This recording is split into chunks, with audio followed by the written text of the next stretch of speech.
Vivemos em um mundo onde a onda de terror e desastres tentam roubar a nossa paz, onde o mal sempre está tentando prevalecer. Mas vemos pela palavra de Deus desde o Antigo Testamento que o cuidado de Deus para com aqueles que o temem e o buscam é muito real e permanente. Fique atento a mais um programa Encontro com a Palavra. Aqui apresentamos a palavra de Deus como resposta a todas as mais difíceis questões da vida. Agora com você, Pastor Edson Bruno.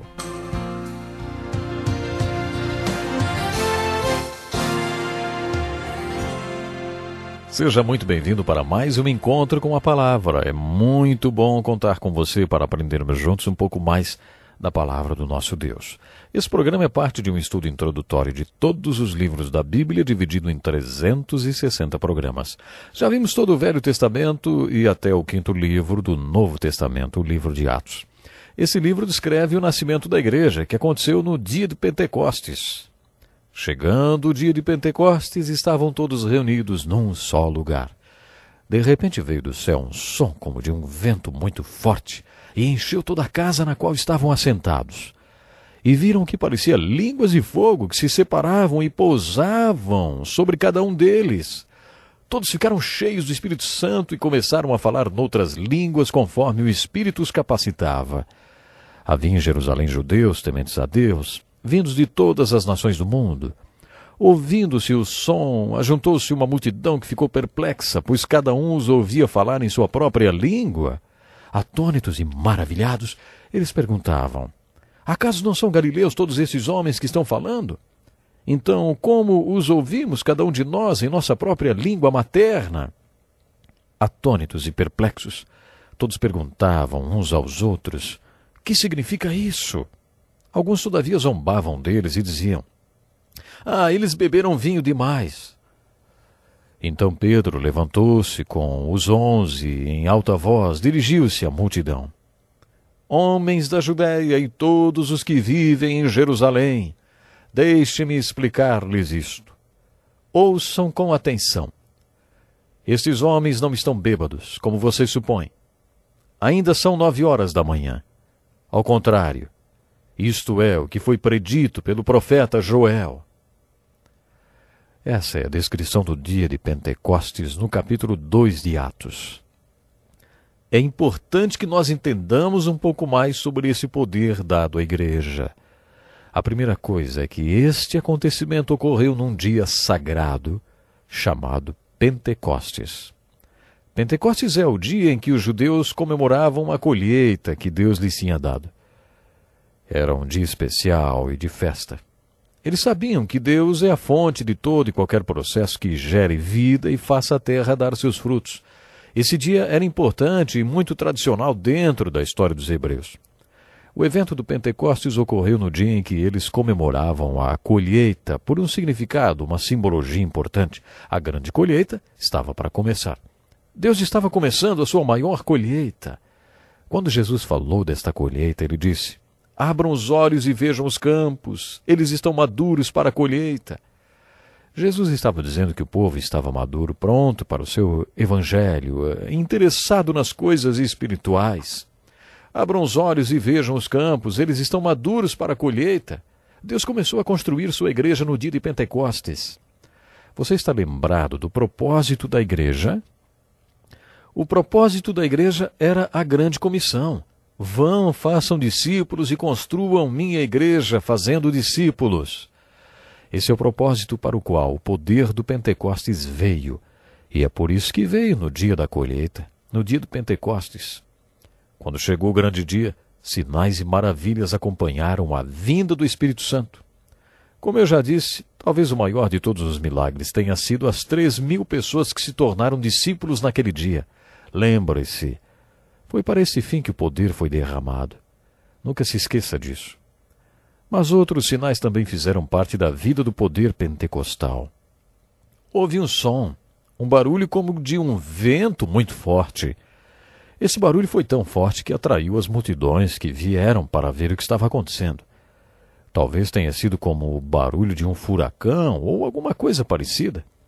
Depois disso, línguas de fogo vieram, se separaram e desceram sobre cada um que estava profetizando. e as pessoas falavam em outras línguas.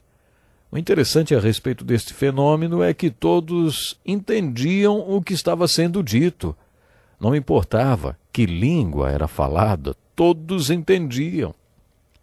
Existem 2 pontos importantes sobre o dia do Pentecostes que nos ajudam a entender o seu significado.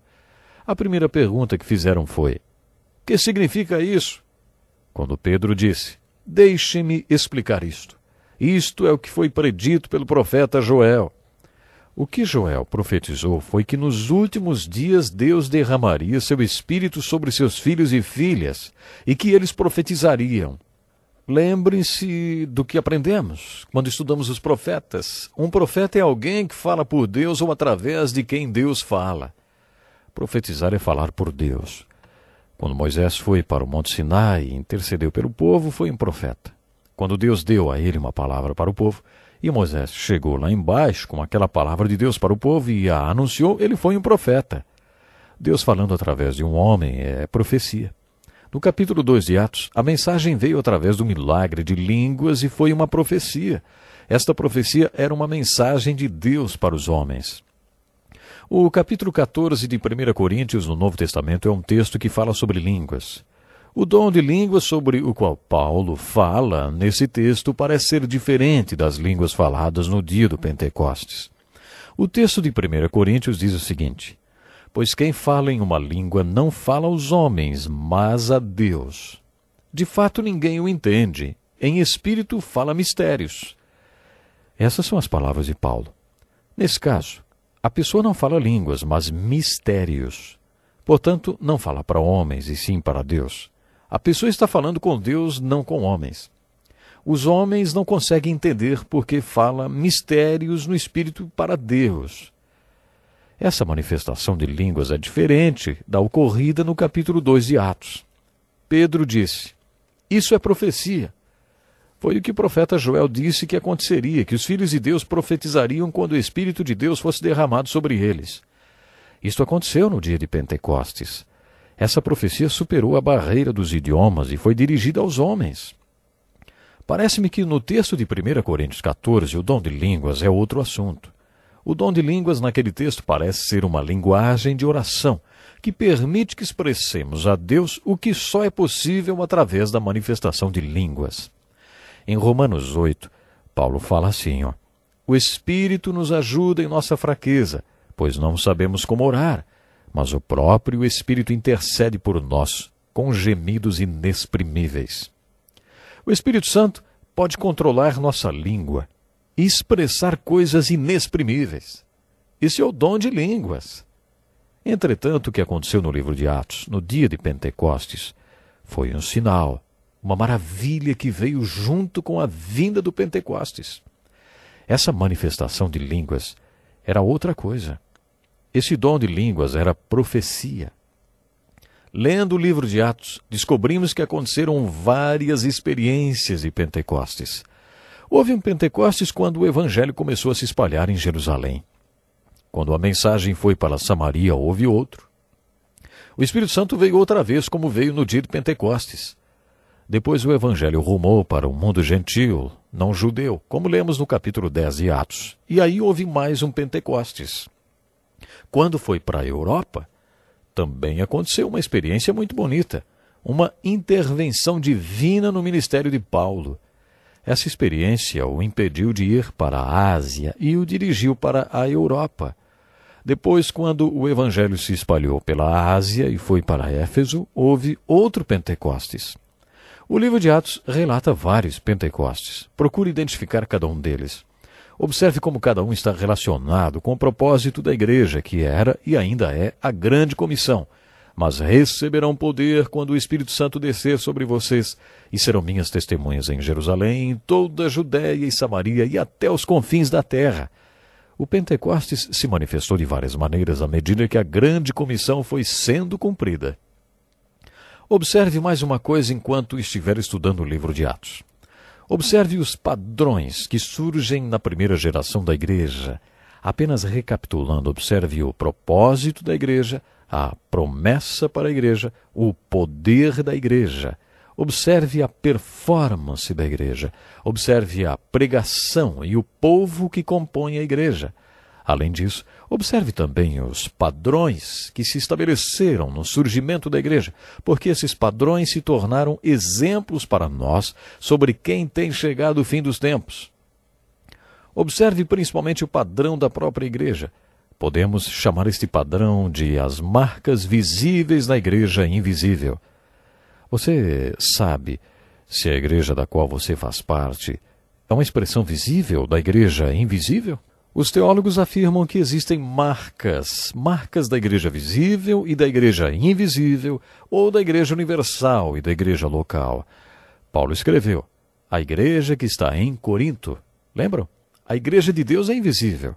É mais do que uma organização. Mas a igreja que está em Corinto é local.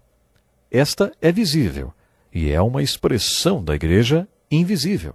O Novo Testamento nos fala que quando nascemos de novo, somos batizados pelo Espírito Santo no corpo de Cristo. Passamos a ser filiados à igreja invisível no momento em que nascemos de novo. Mas dentro dessa igreja invisível, filiamo-nos a uma igreja local, que é uma expressão visível da igreja universal invisível. Nesse sentido, como que você sabe que a igreja da qual você faz parte, a sua igreja local, é uma expressão visível da igreja universal invisível? O livro de Atos dá uma sugestão. A igreja de Atos tinha algumas expressões visíveis, algumas marcas da verdadeira igreja universal invisível. Uma dessas marcas é o evangelismo ou missões. A igreja não se desviava do seu propósito. O seu propósito era fazer discípulos e foi isso que ela fez. Algumas pessoas da igreja local nos dão a impressão de que as últimas palavras de Jesus foram: olha, não precisa falar para ninguém não. Ninguém precisa ficar sabendo, viu? Algumas pessoas transformaram a grande comissão num grande segredo. Os apóstolos entenderam que deveriam alcançar o mundo inteiro com a mensagem. Como missionários, como evangelistas. Essa foi uma das marcas daquela igreja. 3.000 pessoas converteram no dia do Pentecostes e milhares converteram mais tarde. A primeira marca era o evangelismo. Depois que aquelas 3.000 pessoas converteram no dia de Pentecostes, os apóstolos sabiam o que fazer com toda aquela gente. Como gosto do versículo 42 de Atos 2. Eles se dedicavam ao ensino dos apóstolos e à comunhão, ao partir do pão e às orações. Esse versículo mostra mais uma marca da igreja invisível. Antes de tudo, a igreja tinha a marca de missões. Ficamos por aqui hoje, até o próximo programa.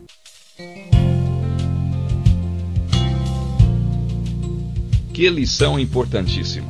Obrigado, pastor Edson Bruno. Prezado ouvinte, coloque em prática o que você ouviu aqui. Sem dúvida, sua vida será grandemente abençoada. Este é um estudo escrito pelo Dr. Dick Woodward, na voz do pastor Edson Bruno. Escreva-nos e solicite o material. Nosso endereço é Encontro com a Palavra, Caixa Postal 2011, CEP 89201-970, Joinville, Santa Catarina. Até o nosso próximo encontro com a Palavra.